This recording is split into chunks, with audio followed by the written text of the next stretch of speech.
Bugin niya tayo ko talaga. Right click map.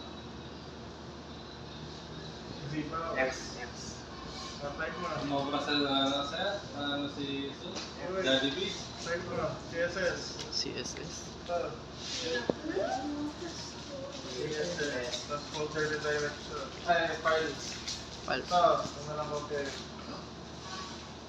Malayo. Mabasa mo. Ano yan siya? Lang yan. Nagkiyakit niya siya.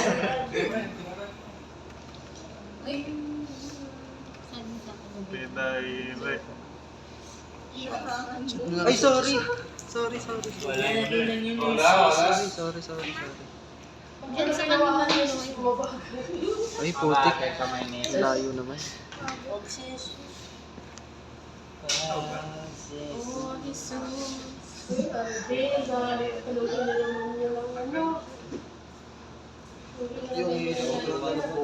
Lighter? Wait, ang lighter yung comment ng Hindi ko po kilala si Okay na, okay na. No, yung the lighter, siya na kaya. Support. Kakalalit eh.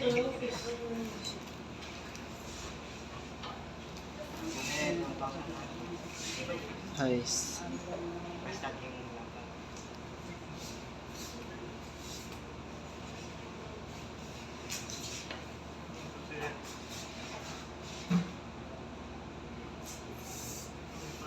Kung makita. Late na lang siya.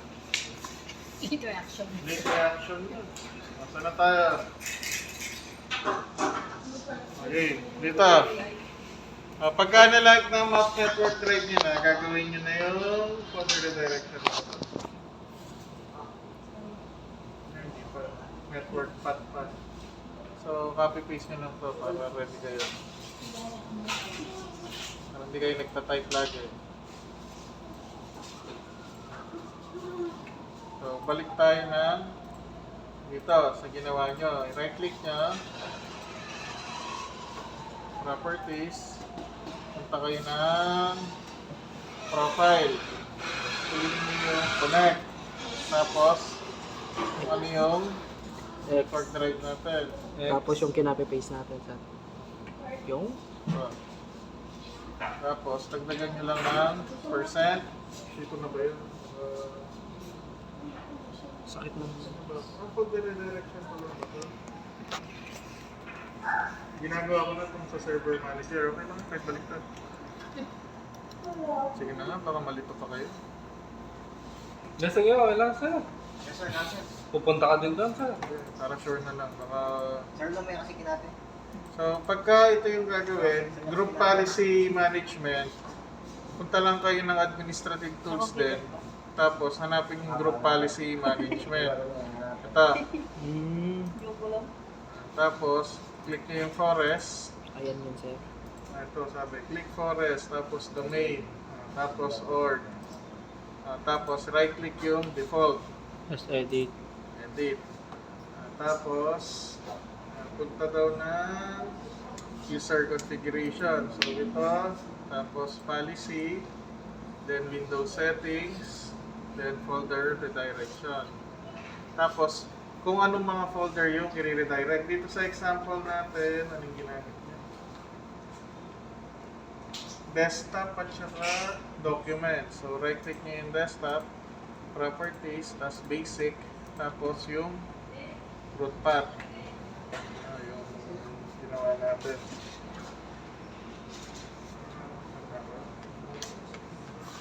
Tapos, punta daw ng settings, uncheck yung grant.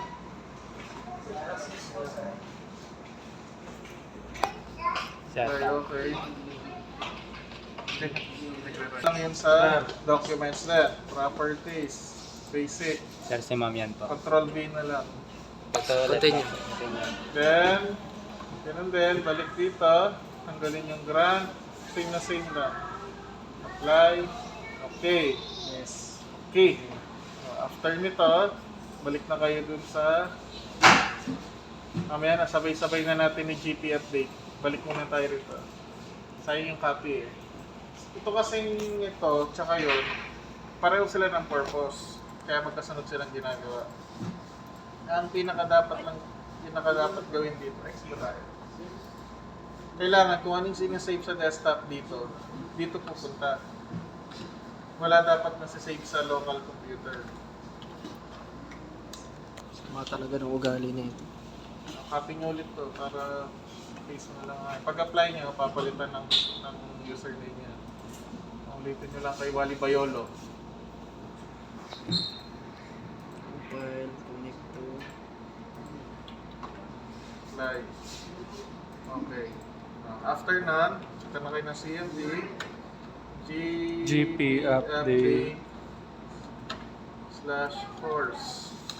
Tapo po. Pwede GP update lang, no, sir? Hindi, kailangan ng force.